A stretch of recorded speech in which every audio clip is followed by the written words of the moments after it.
Good evening, everyone, and welcome to Book Club's fall season kickoff and the program's very first virtual event. My name's David Lawrence Grant. I'm a Minnesota-based screenwriter and teacher at Independent Filmmaker Project North, and also for the Minnesota Prison Writing Workshop.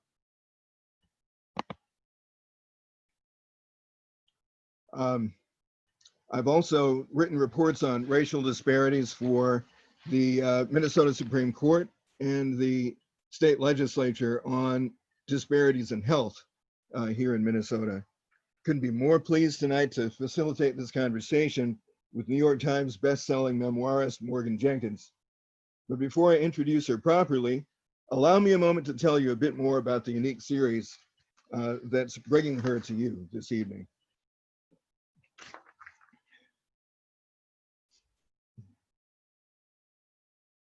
Club Book is a program of MELSA, which is the Metropolitan Library Service Agency, made possible through Minnesota Arts and Cultural Heritage Fund and coordinated by Library Strategies, which is part of the Friends of the St. Paul Public Library. Club Book has been part of the Twin Cities literary landscape in some form for a decade now, but they've never brought you a season quite like this. Heartfelt thanks tonight to Carver County Library, who are the co-host of this program. Had this wild year shaped out differently, they would have hosted Morgan at their beautiful library facility in Chanhassen tonight. And it is gorgeous, if you ever get a chance to see it. Thanks also to partnering bookseller Red Balloon Bookshop in St. Paul. A purchase link to Morgan's new book, which I can't recommend highly enough, will be available in the comments section of this live feed stream. Have it shipped, pick it up at their lovely store in St. Paul, or have them deliver it personally to your door if you're in the area. One final housekeeping note. Also in the comments, you'll see a survey link. MELSA would greatly appreciate hearing what you think of this book club program, particularly in light of the necessary changes in format. It's quick and easy. So without further ado, our guest tonight, Morgan Jerkins, is the New York Times bestselling memoirist behind the popular 2018 essay collection, This Will Be My Undoing: Living at the Intersection of Black, Female, and Feminist in White America. Her highly anticipated follow-up, Wandering in Strange Lands, hit shelves in August. Subtitled A Daughter of the Great Migration Reclaims Her Roots, Jenkins' sophomore book is at once deeply personal and national in its scope. Between 1916 and 1970, 6 million Black Americans left their rural homes in the South for jobs in cities in the North, the Midwest, and Midwest, in a movement known as the Great Migration. In so doing, many became disconnected from their proud roots. As a means of rediscovering those national stories, Jerkins traced her own ancestors' circuitous journey across the country, from Georgia and South Carolina to Louisiana and Oklahoma, and all the way to California. In a starred review, Publishers Weekly lauded Jerkins' careful research and revelatory conversations with historians, activists, and genealogists result in a disturbing yet ultimately empowering chronicle of the African-American experience. After Morgan speaks about the book and the personal journey underpinning it, I'll come back into frame and ask her some burning questions. If you have any questions of your own for Morgan, please drop them in the comments feed. Our time together is limited, but we'll get to what we can. So without further ado, Morgan, please take it away. Hi, everyone. I am really happy to be here tonight and to be in conversation with David. Yeah, so I guess to just start, do I just go into, do we just converse with each other, or how are we going to do this? Well, I'd like you to say a word or two in introduction of your book, but then if you'd like to read us an extended passage, that would be great. And then we can jump off into questions, you and I, after that. Got it. Okay, so again, I just want to say hello, everyone. My name is Morgan Jerkins. I'm the author of This Will Be My Undoing: Living at the Intersection of Black, Female, and Feminist in White America, and the most recent, Wandering in Strange Lands: A Daughter of the Great Migration Reclaims Her Roots. And so I think the way that I want to start this off is just by talking about the timing of this book, because I think that will kind of shape the passage that I'm going to read. Mm-hmm. I will say that my book was originally supposed to come out in May of this year. Um, and of course, we all know what's going on with the pandemic and lockdown. I live in New York. At one point, that was the epicenter of the virus. And so in early April, my editors emailed me and asked me if it was okay to move the pub date to August 4th. And I was happy about it because I was trying to emotionally collect myself during this unprecedented time. And I thought, oh, August, that would be great. That's enough time for things to open up again. There's a lot of traveling in the book, so I thought that we can promote this as a travel book. But then the protests happened, and that was incredible in a way that I'd never seen protests like that happen before. And so the book started to become a little bit more prescient. And so the excerpt that I'm going to read is a combination of original material and also from something from the book. To preface the excerpt that I'm going to read, I met a woman when I was in California. I traveled all across the country in order to bridge the gap between Black people who fled their ancestral lands and those who stayed. And one of the people who I met was a migrant, and her name is Regina. And Regina, she used to work at the LAPD. She was the first responder for the LAPD call that led to the 1965 riots, which at the time Wow. was the biggest riots that the world has ever seen, America especially. So I just want to read a bit of that combined with stuff that was going on in America in 2020 to just show you how the past and present converge. Mm-hmm. The thing about protests against police brutality on American soil is that they are cyclical. History is full of attempts by white people to curtail Black mobility, slave patrols, redlining and residential segregation, police surveillance. Black people are tired of it. We've been tired. And what happens when you squeeze an already disenfranchised population into a figurative corner? After a while, they explode. The protests that have followed George Floyd's death in May are one example of such an explosion, but they are not the first. On August 11, 1965, 21-year-old Marquette Fry was pulled over on 116th Street and Avalon Boulevard in the Watts neighborhood of Los Angeles for reckless driving. A crowd of 50 people watched as Fry failed sobriety tests. As the police were about to tow Marquette's car, his older brother Ronald brought their mother Rena to the scene. According to police reports, Marquette was compliant at first, but as soon as his mother and brother showed up, he turned spiteful, saying that they had to kill him to take him to jail. When the officers tried to arrest him, he resisted and Rena jumped onto an officer's back. An officer hit Marquette in the head with his baton, drawing blood. The crowd now swelled to almost 1,000 people as Marquette, Ronald, and Rena were hauled off to jail. The chaos that ensued left 34 people dead, including 23 killed by LAPD officers or National Guard troops, as well as 1,032 injured, at least 600 buildings damaged from fires or looting, another 200 buildings completely destroyed, and around 3,500 people arrested. The event is now a specter that hovers over Black Angelenos. The memory is still vivid. Depending on whom you ask, the Watts riots may or may not be called an uprising or rebellion. The pain had been bubbling for far too long. Those who'd seen it were migrants, or their parents had migrated to give them a better life. And yet the problems they fled greeted them in a new area code. Michelle James, the woman I met when I was researching Black migration to California, told me that Black people were just sick and tired of being sick and tired. By the time they reached Los Angeles, they just about had it with racism, and the city served as a pressure cooker for Black rage. Rochelle wanted me to meet the woman who picked up the first call into the police station when Marquette Fry was being arrested. She has been dealing with the fallout ever since.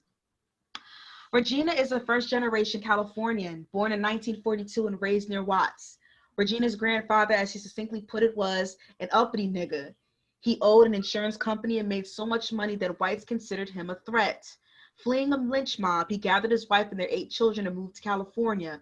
When Regina's parents married, her father, whom she described as damaged by the war, worked an elevator starter at the Southern California Edison Company, and her mother became a beautician after working as a maid. By 15, Regina was married and she had 4 children by the time she was 19. She became a police dispatcher because her husband had been employed in the same office previously. After applying, taking a test, and being hired in 1962, she worked at the Central Division, which is now the Parker Center, LAPD headquarters. During her probational period, she worked 3 months on the day shift, 1 month on night shift, and the last month on the graveyard shift. The hours took a toll on her, but not so much as the work culture. She will be put on disciplinary probation for letting her hair hang over one eye or wearing a sleeveless top, and co-workers would shut the door on her as she came through the entrance right behind them. There were only 6 Black employees out of 150, she recalled. Her job was to answer phones for the 77th Street Division, responsible for a predominantly Black neighborhood. The district required diligent multitasking to alert police of crimes in the area. You know, normal nights come to work at 3 o'clock in the afternoon. As the evening progresses, it gets busier. All of a sudden, I hear that this officer needs help. I'm waiting and then nothing. Then an officer comes in on the radio. I say, please repeat yourself. Who are you? Who are you? Nothing. All the pains and knots of losing an officer who needs help. Finally, I get him to come in, almost whispering, but it wasn't much help because the call was so broken up. I guess he was regretting that he started with officer needs help versus officer needs assistance. Help means bam, by any means necessary, basically. Assistance means to get another patrol car down there. I figured that bam was needed rather than waiting for a more orderly approach. At that point, I screamed out to the boys in the center, I've got an officer needs help, such and such. I finally got his location out of him, and of course they sent another police car, and then they took over from me. But by then, every officer in the 77th Street Division had heard it and is going completely nuts, trying to figure out what it is, so it unfolded in a weird, strange way. I knew, though, because it was 116th and Avalon, and I lived at 118th and Central Avenue, which is not far, so I knew the neighborhood. Regina tried to tell her superiors not to escalate the situation, but they did so anyway.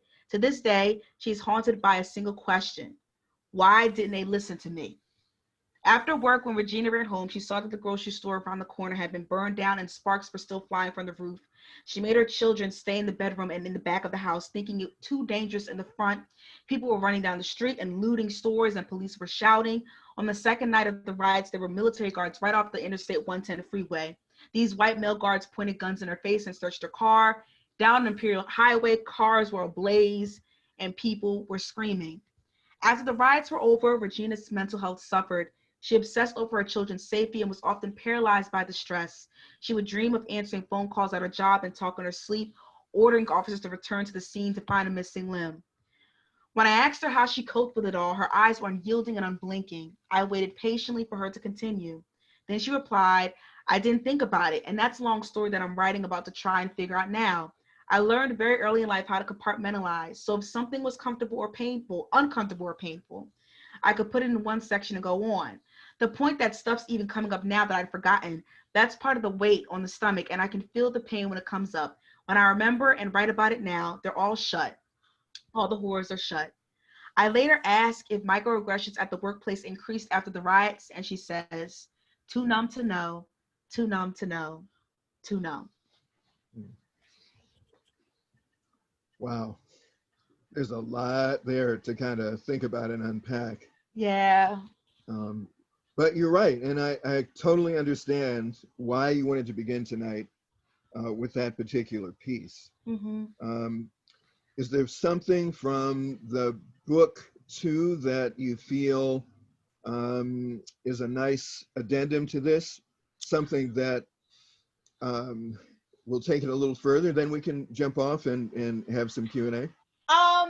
You know, it's hard because, like, I'll say this, when it comes to my book, like my like essay collection, it's very easy to like pick out certain parts and to like to capture it. But I can talk a little bit just more about that with in terms of just the riots or just what I was doing.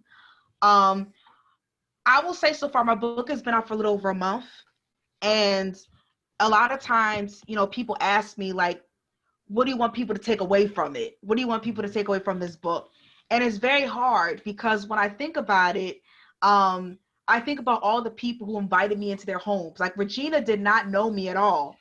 Right. I was literally talking to a friend of hers in an Oklahoma airport who I found on Facebook because I was trying to find individuals who had memories of the 1965 and the 1992 riots. And I said, well, let me go on Facebook, because a lot of older people I know are on Facebook. They're not on Twitter like me. And I was able to find this woman. I spoke to her in an airport, and then she immediately connected me to Regina, and Regina invited me to her home and everything. So when people ask me this question about, what I want people to take away from it, it's a devastating reminder of like how much Black people have gone through in this country, how cyclical things are. And the reason why I use the Great Migration as sort of an anchor for this book is because I think it's one of the greatest cultural shifts in American history, but it was brought about by Black people being terrorized, That's having to have to exactly right. move. You know what I'm saying? And every Mhm. time we want to move, whether it's long stretches like the Great Migration or just going down the street, you know what I'm saying? There's always this threat that something could happen, and we keep seeing it happen, and what I think is eerie, I think this is an addendum I think I can talk about. I met an underground rapper while I was down in Los Angeles. That was the last stop of my book, and we were at the intersection of Florence and Normandy. And if any of you are familiar with that intersection, that is when the 92 riots sparked, was at Right. this intersection. And I remember I asked him, we got out the car, I was able to feel the energy, unfinished energy, if that makes sense. And I asked him, I said, do you think that this will happen again, a riot of this scale? And he said, if the country, I'll paraphrase, said, if the country doesn't reckon to what it has done to Black people in our communities, it will happen again. And literally 2 years after he said that, then the George Floyd protest happened. So only 2 years, whereas the 1965, 1992 riots, that was almost close to a 30-year difference. So yeah, that's something I still think about a lot. Yeah, it's unavoidable, and I think to a very great extent, white Americans are just beginning to understand, because of everything that's happened since the murder of George Floyd, Right.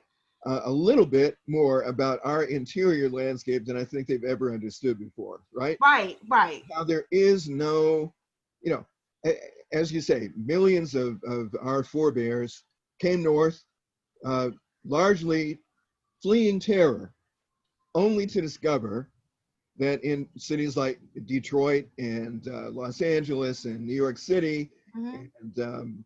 and Cleveland, the face of terror had shifted a little bit. Yeah. It was now wearing blue uniforms and driving through the city in squad cars. Right. And that's what I have to tell people. Like, people came to Los Angeles even after being migrants in Oklahoma and all other places because they thought, oh, the sunny weather, the beaches, all that. They go there and they realize that the problems that they fled from in another state is just re-upped in Los Angeles, because as you say, I mean, people don't understand that at one point 20 to 30% of California, the police departments were populated by KKK members, especially the LA police chief and the Bakersfield police chief. People don't understand that at one point Compton was a white neighborhood, and there were actually white gangs called the Spook Hunters. Right. They would terrorize these Black people from moving into their neighborhoods. I didn't know about that history at all, but it was actually former gang members who told me about that. And me being from New Jersey, I just thought, gang members is because of poverty, it's, because of crime, disenfranchised communities. Yes, that's part of it, but another part is a lot of these gangs were formulated in the beginning to protect themselves from white people. Yeah, that's exactly right. And so yeah, there are huge gaps in America's consciousness Mm-hmm. about its own past, its own Yeah, history. yeah. And I'm sure that many of our people, when they moved north, had no idea that from Reconstruction right up through World War II, the neighborhoods into which they were moving Mm-hmm. had a history of having been ravaged by white mobs. Yes. And that's what a race riot used to mean. Mm-hmm. It meant to mean Mm-hmm. white mobs. It used to mean white mobs tearing through a Black neighborhood and burning and killing Mm-hmm. in mass acts of terror. Mm-hmm. And thousands of people during that time period died in exactly that way. Mm-hmm. Um, so, yeah, I mean, part of what we're going through right now as a nation is reclaiming some of that lost history, Mm-hmm. looking at it dead in the face, Mm-hmm. And there are many, many voices around the country saying, why are y'all engaging in this revisionist history that y'all are Right. doing? And our retort has always got to be, no, no, no. This is a response to the revisionist history that we were all taught in school. Right. That Right. ignored all this stuff, right? Right. Right. And that's what my book, like, I've spoken to Black people who've interviewed me, and they were like, I'm so ashamed that I didn't know this part in your book. I didn't know that Gullah Geechee people existed. I didn't know about, Black and indigenous people who were categorized as freedmen, Right. and disenfranchised as such. I didn't know about Black slave owners and all that. I didn't know about any of that. And I'm like, well, neither did I. But that's by design. We're not taught these certain things. Our history prioritizes white people, their lives, their complexity, especially in this nation. So I try to tell people to try to push back on that shame a bit, because it's not 100% your fault. That's exactly right. Yeah. I mean, part of this difficult road that we're having towards having those so-called difficult conversations also involves some self-care, not just on our part, but on the part of white folk that we find ourselves in conversation with. Yep. Because, of that gut load of garbage that we have all inherited about America's past, Yeah. it's not our fault. Right. Right. But we do have to take responsibility from digging out from under the weight of all that stuff. Right. But you do have to be, patient with yourself, right? As you engage in that process of unlearning the things that have been so hurtful and hateful, and all that erasure. Got it.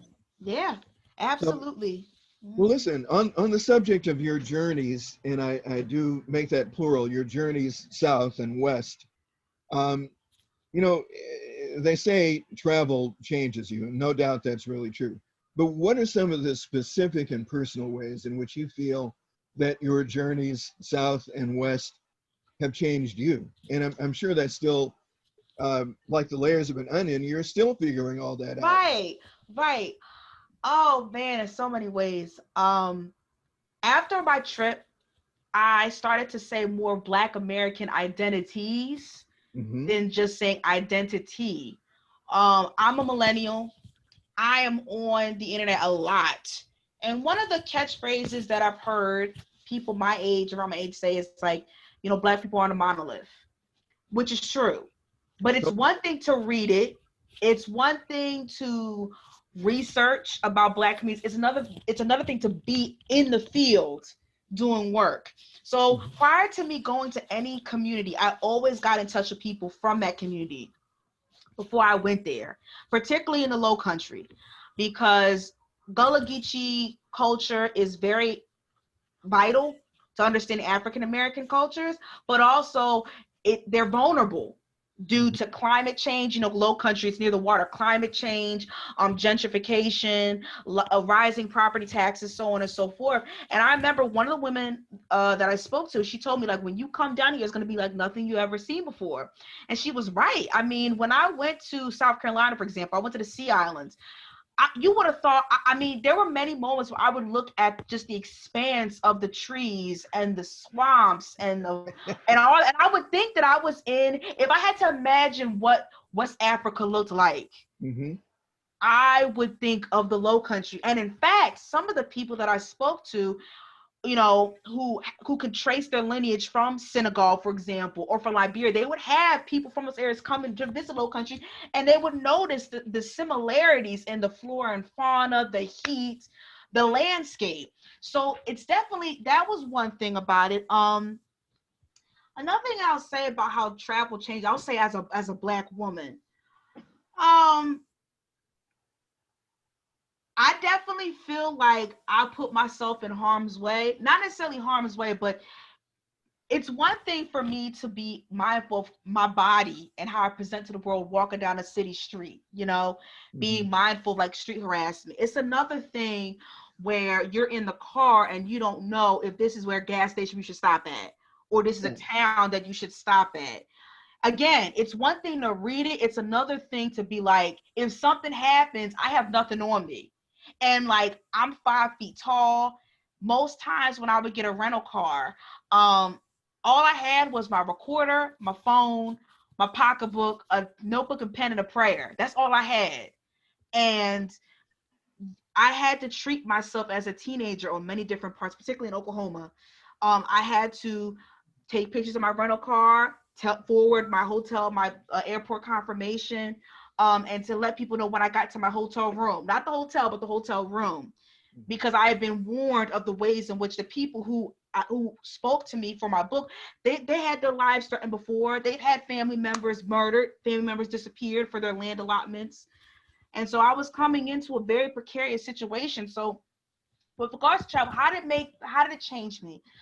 It definitely taught me more about the expansiveness of Black American lives by traveling across the country. It taught me about the vulnerability of being in the field as a Black woman. But most of all, and for any of you who are spiritual, religious, there were moments where I definitely felt protected. I definitely felt watched over. What was inspiring about the trip is that even though many of us have been displaced, many of us have those gaps, as you say. When I look over my transcripts, when I look over rough drafts of my book, I could see how much Black people were in dialogue with each other from coast to coast, even if they never met each other. And it was my job as the writer and researcher to synthesize the material. It felt like they were having conversation with each other. Every time I hear someone speak, I'd be reminded of a conversation I had with someone on a different side of the country. It was very magical in that way. So despite all these ways that separate us and to annihilate us, there's so much connection, even cosmically. So that was really inspiring for me. It is cosmic. I don't know if you've ever seen the book. It's a history book, The Slaves' Civil War. Oh, no. But one of the things that is covered in that book, one of the things that's talked about is this spiritual grapevine that somehow connected us all. Mm-hmm. So that, I don't know about you, but I have 3 great uncle Lafayettes in my family. Wow. And, Lafayette was a very popular name I love that name. Yeah, and during the latter days of slavery, because our ancestors who were around during the Revolutionary War, the war to break away from Britain, slaves were big fans of General Lafayette, because everybody seemed to understand that every time he got a chance to be in President Jefferson's ear, he was constantly on him about, man, this country is never going to move forward. This country is never going to be anything like you dream unless you kill slavery. It has got to go. Wow. Right? And so he was a consistently strong advocate for the abolition of slavery before the country was even officially born. Mm-hmm. And people knew this, and people found a way to honor General Lafayette by naming their sons Lafayette after him. People found ways to aid the cause of the North. Obviously there was no internet, and most of our folk were not literate, and yet how did the word somehow get around, crossing hundreds and hundreds of miles, right? That y'all better be careful over there. There's the Southern Army's coming through, and you got to hang on, right? You're going to lose half of your food for the next month, because they're going to requisition everything off the farm. Wow. So, but somehow we passed that information along. So yeah, it's a powerful thing, which leads me into something else. Okay. Which also comes from your book, because you talk about a very profound thing, that somehow in the absence of all that land that we lost and are continuing to lose, used to be a time when I was a kid when, roughly 30% of African-American families owned significant land somewhere. Now it's down to 2%. Oh, yeah. Right? It's dramatic. But you say in the closing pages of your book that we are, in our bodies, in our physical selves, the homeland, right? So can you talk about that a little bit? Yeah, I was almost afraid to put that because it's so, I don't know, sacred, or so, I didn't know if it was too melodramatic. Oh, I don't think so at all. But I think, you know what it is? I was speaking to a friend of mine. His name is Mason. We actually established a rapport with Twitter, and I met him in California. His family has been in California since I think emancipation. And I was actually telling him, I was like, I don't know how to end this book, because I don't want people to come away with this thinking it's just all brutal and sad, you know. But I'm like, I don't know what to say, because Black people keep moving. You keep moving places. And he was just like, you know, we are the promised land. And I think about that because, and this is going to sound really weird, so I hope I can articulate it right. But go there. As I mentioned earlier, I was very, you know, being in New York during the epicenter. Like I said to people, it was macabre. It was just, you didn't hear a thing. And I lived in Central Park. I couldn't hear a dog bark, people arguing. I couldn't even hear the bus pull up. All you heard every night was the sirens. And all I thought in my mind was like, I just hope somebody knows not in that truck, that ambulance car. And what happened with George Floyd was devastating. But when I think about the Black people that mobilized and marched, and I think about other people that marched for our lives to matter, it galvanized me in a way that I didn't think it was going to galvanize me. And it made me think of my spirit, like, we've been through so much, not me, but our people have been through so much. Where's this fight left? We should be tired, you know what I'm saying? And I think after, you know, when I think about the book that I just, you know, came out with, I'm like, there's just so much. I think about the research. I had to take breaks at certain times before dusk because I didn't want that to sit in my spirit. And I'm like, how do we still have this fight in us? And for me, like, I think when I think of We Are the Promised Land, I see paradise in other Black people. Like, like, we're all we got. Seriously, we really are all we have. And when I speak to Black people, they remind me of something. They may remind me of my grandmother's, you know, aphorisms. They may remind me of my mother's cooking, but they remind me that it's not just about me. They remind me that I'm part of a much bigger network. And I think being in quarantine right now, socially distancing, sorry, it's reminded me of that my people are out there, that I may not be able to see them, but I know they're out there.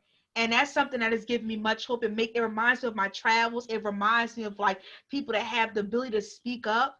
And that to me is my piece of heaven, you know, is other Black people, you know, talking to me, sharing our stories, because that's a lifeline, especially for me as a storyteller. Yeah, totally. You know what? It's a very poignant thing, but if you ever get a chance to look at some very old newspapers from the early days of Reconstruction, you know, our folk had been mostly illiterate by design. It was illegal, as you well know, to teach a Black person to read. Right. And so one of the first things that our people did when freedom came was learn to read and write. We were all over that, right? And so you begin as early as the late 1860s to see letters filling up the one-ad spaces of Black papers. And there's one refrain: everybody's looking for their lost folk.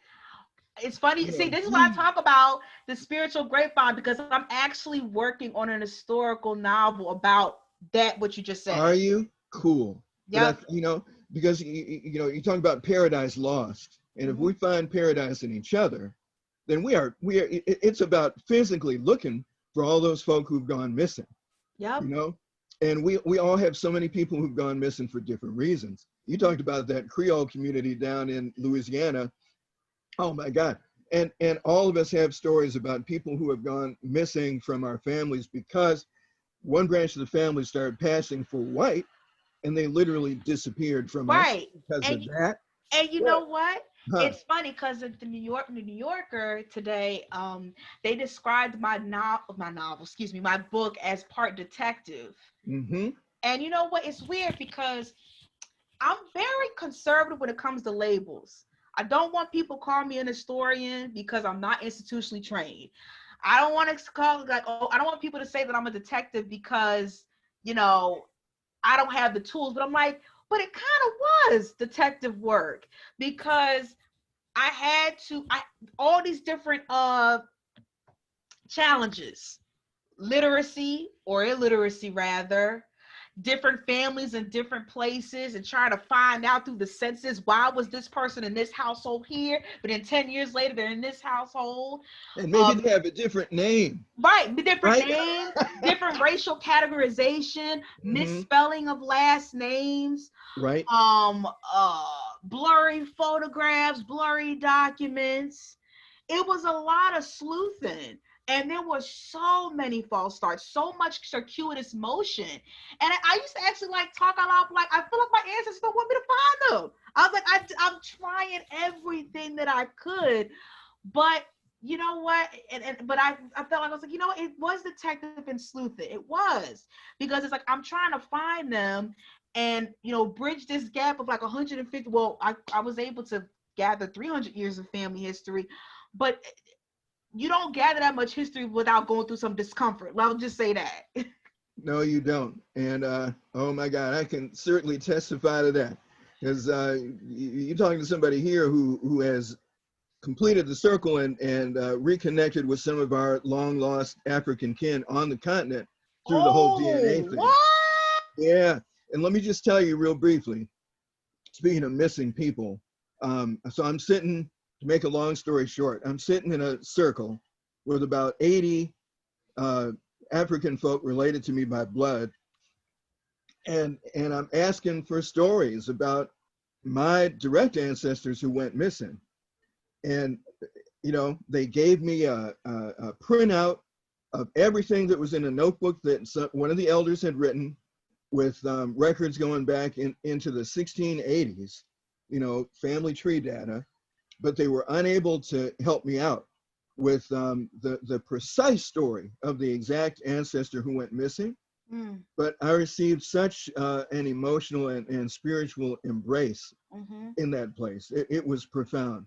Wow. And one of the things that made it possible for them to bridge that gap and understand that I was kin, speaking of things that we carry in the body, that are embodied, my granddaddy and my father both had some of the ugliest feet I ever seen. I have their feet. Oh my God. And so do about half the people running around our ancestral village. So the second people saw my feet in those sandals, they were like, oh my God, ain't no question. This is our blood right here. And in fact, one chapter of an unpublished memoir is I Would Know You by Your Feet, right? Which is about that. So I received a very unambiguous welcome. But as I was leaving, one of the elders in the village came and sat next to me, and she pressed a card into my hand with her phone numbers on it, hers and her daughter's. And she told me the story about her son, Albert, who had gone to Texas about 12 years before. And she said, you know, for the first 5-6 years, I heard from him on a regular basis. He was sending me money. He'd write to me, he'd call. But for the last 6-7 years, I haven't heard a word from him. Wow. She said, so when you go back, will you please search for my son? So I did, and I got part of the way to finding him, but then every road turned into a dead end. Jesus. And I had to write back and say, I will never drop this, but I just got to let you know I've been having no luck finding him. But on the way to searching for Albert, I found my great uncle, whom my mother had not seen for 40 years. And so Mama and my wife and me got on a plane about a couple weeks later and went to have dinner with him and have this reunion between my mother and her long missing brother, right? And so I'm forever hearing stories like that.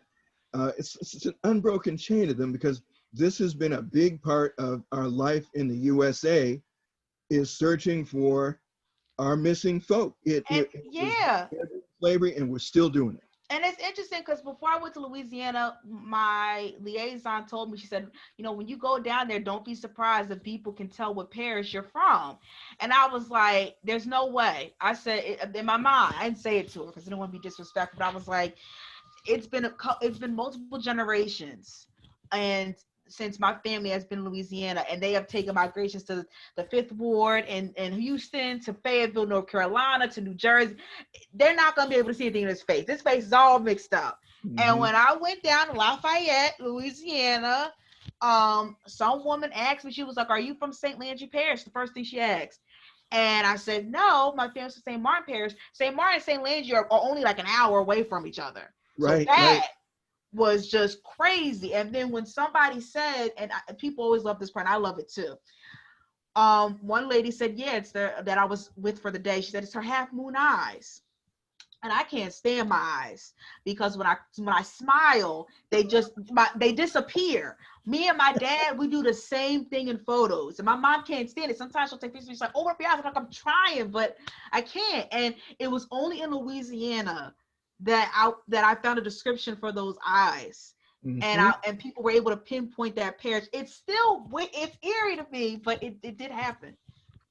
Yeah, it's powerful, isn't it? Well, you know what? I've been scanning the questions that have been coming in from the people listening in, and one of the folks wants to know, I mean, obviously, you documented who kind of helped you along the way, archivists and genealogists and historians and researchers, but she's wondering, on a more personal note, how you got the emotional and spiritual support that you most certainly have needed during the harder legs of this journey, because you got, there's a lot of heavy stuff in your book, heavy emotionally. So I'm a Christian, and so a lot of prayer. I depended on my family and friends and loved ones a lot, but it was also about implementing self-care routines. And I tell people this all the time. Everybody always likes to ask writers, and especially women of color, what's your self-care like? And I'll be honest, I didn't really start caring about myself really until I started making more money. I hate to say it, but that's the truth. And with this book, I knew I had to change. And one of the reasons why I had to start really implementing self-care practices, because when I was researching one topic, and the topic was infant slave mortalities on rice plantations. And I remember I was on my couch. It was 7:00 at night, and the sun was beginning to set.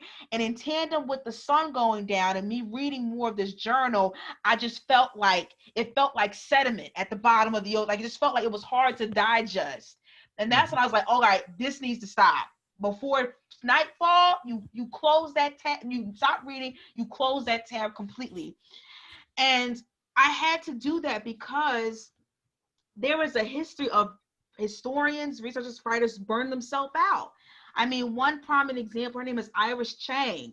Iris Chang wrote the seminal work on the Nanking Massacre, and she was writing another book on a similarly heavy topic, and she had mental issues, she committed suicide. So there is a precedent for this, and I was very aware of that. So in terms of like keeping myself emotionally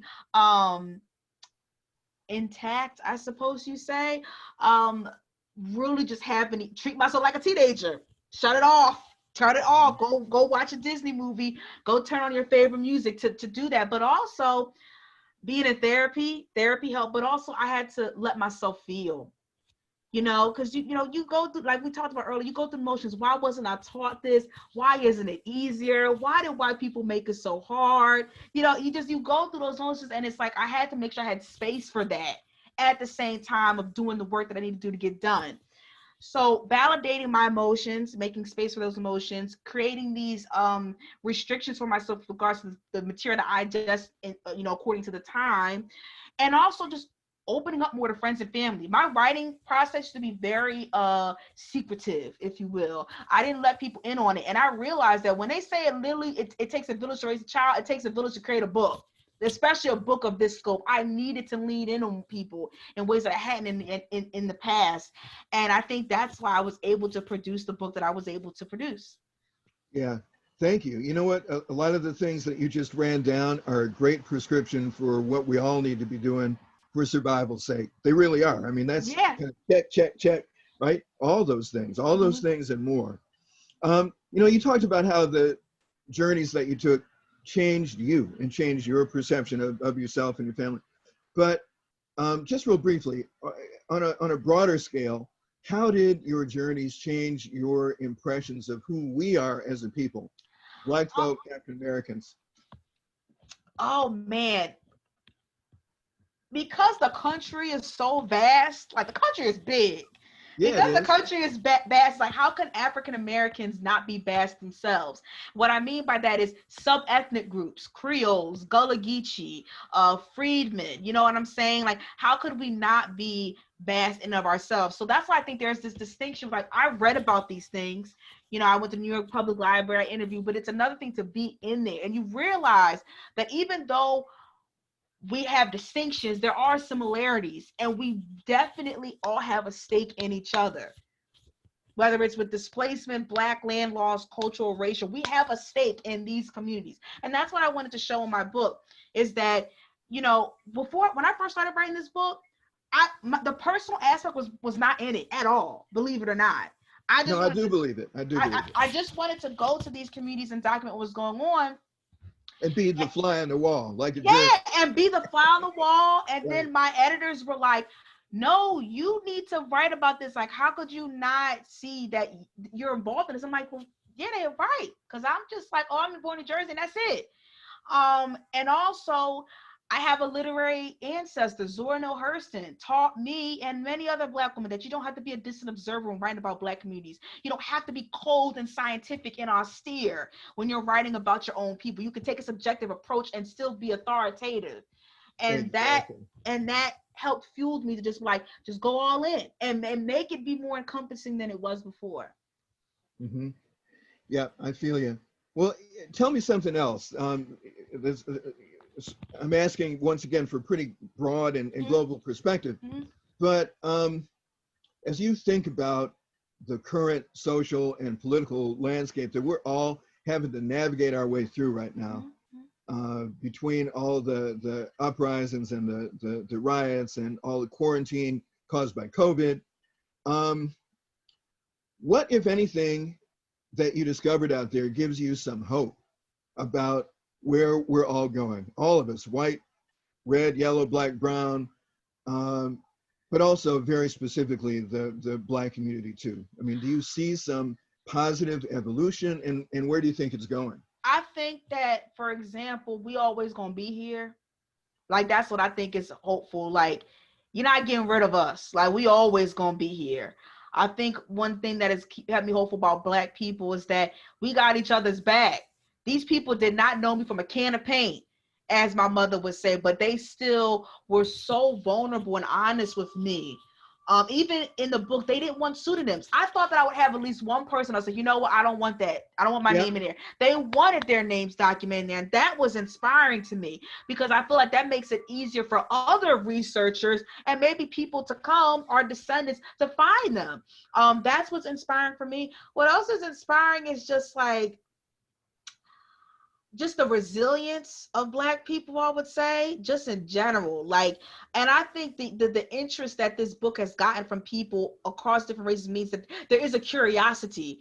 And I do believe on a cosmic level, as you'd say, a spiritual grapevine, that if you are doing honest and earnest work, people will find you. People that will help you in the field, people that will look over your work, people that will read you. And I think that that is what's inspiring for me, is I really just had an earnestness to do this, and I was found in more ways than one, metaphorically, figuratively, literally, and spiritually. Hmm. Well, on that note, thinking about, finding things that you need right when you need them. Mm-hmm. I've got a question here from a participant who identifies as white Uh-huh. and who has looked into you for some advice Okay. about um, books or other resources to plug into, where he can begin, and where other folks, like-minded folk like him, can begin to catch up on some of this missing history that Okay. they're not given in school. Right. I would say the 1619 Project. That's a huge thing to read, I would say. I would read The Warmth of Other Suns by Isabel Wilkerson. I Love that would book. Yeah, I would definitely read The Scholarship of Saidiya Hartman, Saidiya space Hartman. She's an historian who deals with archives, lost legacies, the vestiges of slavery. So that's someone I would look up as well.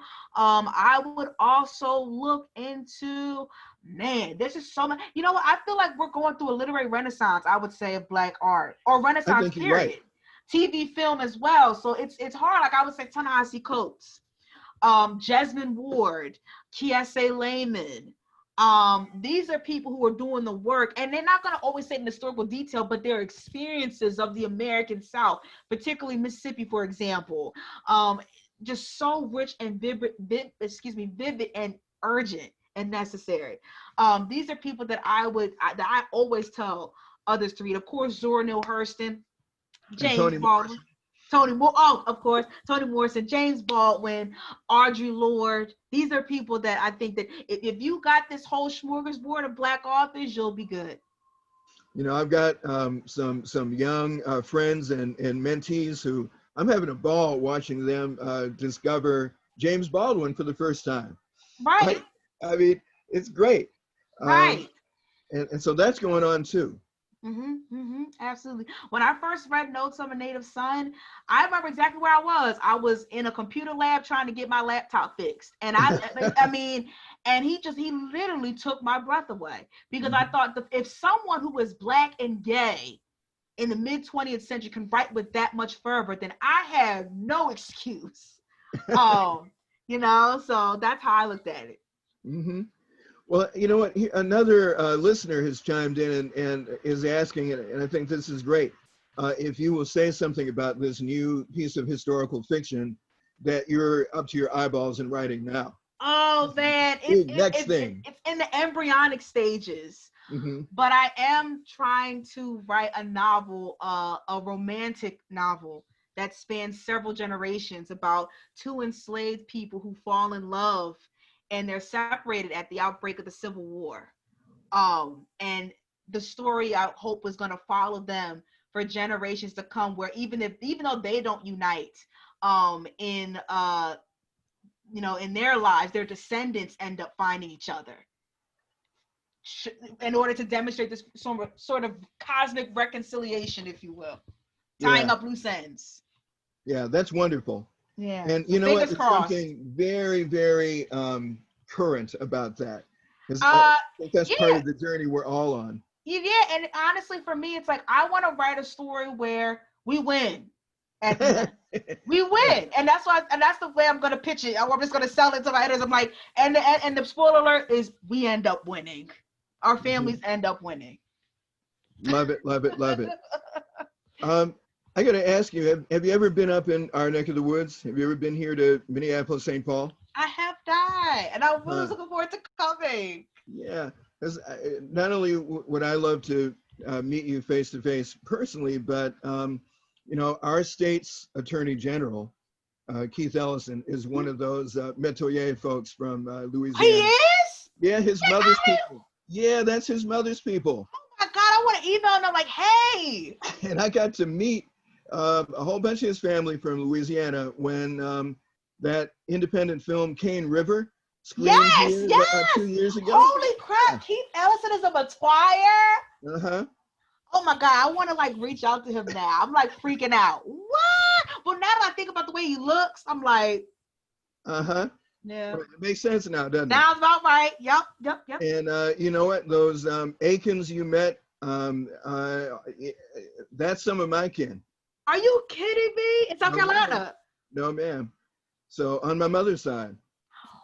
What? So you know, those circles of connection. You see, it's just like these concentric circles. We encounter each other everywhere we go. And that's what I said. I was like, when we see each other again without social distance, I feel like, you know, a lot of times young people, they ask people, what's your sign? What's your astrological sign?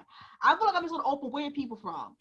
Just tell me where you're people from, because I bet I'll be able to get some type of guess. Like, for example, most Chicagoans I know, when they say they're from the South, I say Mississippi, and I'm like, how did you know? I'm like, because there was a direct pipeline from Mississippi to Chicago. To Chicago. Yep.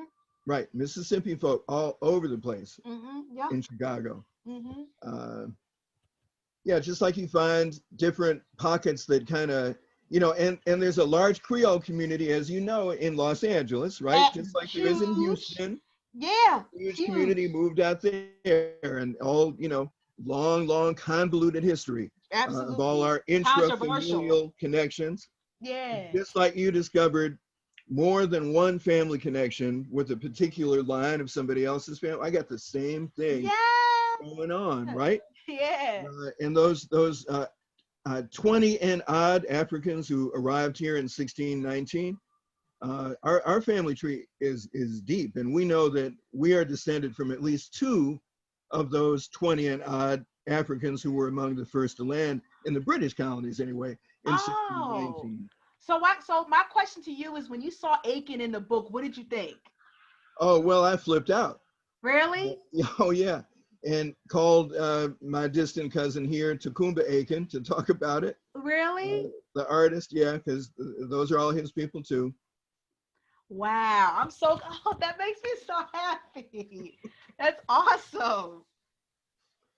Well, I've got another a question here from off of the webinar chat, and I'm going to quote it directly. He says, "Wandering is so personal, but so national at the same time. Did you set out to write a personal memoir and it evolved into something else, or did the final manuscript match your original dream?" No. Like, actually, my first dream was that I wanted to write about intergenerational fear and trauma. That's what I wanted to write about, with African Americans. Mm-hmm. And when I spoke to two scholars, they told me, Black female scholars, they were like, no, this sounds like a migratory school story. Then the next iteration was writing about these communities, and I didn't put anything in my family history. I did not want that. I wanted to give some context for you all. I started my career doing personal essays and what people call hot takes, quick op-eds. That was one of the only ways for women of color to gain a foothold in the industry when I was coming up, which is only 6 years ago, but it's like the Jurassic period in terms of the digital age. And so even though I had found much success with personal essays, I still had a bit of an insecurity that people didn't take me seriously enough. And so I thought that Wandering was going to be the perfect deviation from that, to be taken more seriously. And it wasn't until my editors were like, yeah, you have all this information, but where's the anchor here? You know, because all this is foreign to us too. Then I returned to my roots, pun intended, and incorporated the personal, because the fact of the matter is, excuse my language, I'm damn good at the personal. I just am with the personal essay. I just am. And so when I was writing it, again, I wasn't writing it during the protests or the pandemic. I was writing it because it was a pilgrimage for me, and it was healing for me. And it was my prize. It was a prize because if I'm ever blessed to become a mother, I have this document to show to my children that now you can trace your family back 300 years. You can speak the names of your ancestors now. I have this document that can be shown to anyone who's just even a little bit curious about their history, to be able to, like, let me ask more questions to the people in my life that are still living. That's what fills me with a lot of pride. So when I think about how it's taking on these broader implications, like, obviously I thought about broader implications because I was trying to synthesize all of these different stories under this huge American landscape. But the ways in which it is connected to people now, I did not foresee that at all. Yeah, and that's really a powerful little revelation. And one thing that I take from it is something that I feel really deeply, which is that hopefully books like yours will inspire people. If there's nobody in the family, in their extended family, who kind of fills that role of family griot or family historian, that somebody will feel like, well, you know what? Nobody else seems to be as interested as I am in this. So let me step up and be that person. Let me be the repository of my family's stories. Because I can make sure they get passed on to these kids, right, who aren't really showing an interest yet. But hopefully when they're ready, I'll be ready with the stories. And hopefully they'll be ready to sit down and be sponges and take it all in, so that they can take responsibility for being the griots for that next generation. Right. Absolutely. Yeah. You have to have somebody demonstrate the skill set first and inspire you to do it. And so thank you. Thank you. All of us. I'm honored. I mean, I'm going to tell you, I was nervous because I'm like, listen, I'm not an ethnographer. I'm not a historian. I was not trained in this. but all I had was my curiosity, and I'm thankful to say that that sufficed. That was the fuel to keep me going. Great. Well, you know, the resulting product is so wonderful. I so much enjoyed jumping into your book with both feet, and I equally look forward to the next one when you're ready and when it's ready to be birthed into the world. I'll be waiting. Thank you so much. I want to thank you so much for your time with us tonight. It's been great to chat with you again. My pleasure. Even though it's only in this virtual space. That's all right. No, we did it. Yeah, good. So I'm gonna sign off here using the fine script that I've been given, and just tell you all that that's all we have time for this evening. So I want to thank you, Morgan, once again for penciling us into your busy fall, and congratulations on the success of your book, Wandering in Strange Lands. This has been a virtual presentation of Club Book, a long-running literary series of MELSA, made possible by the Arts and Cultural Heritage Fund. So before you all log off, please look for the Club Book survey link, which is in the comments, and it'll be projected in place of my video momentarily. Last, please consider joining Club Book next Monday, the 21st, for a talk with best-selling author and America's librarian, Nancy Pearl. They'll be right here on Facebook Live. This one will be co-hosted and facilitated by Anoka County Library, and as always, it's free. So once again, thanks for tuning in. Have a great night, everyone. Thank you. See you. Take care, Morgan. Bye, you too. Bye-bye. Bye.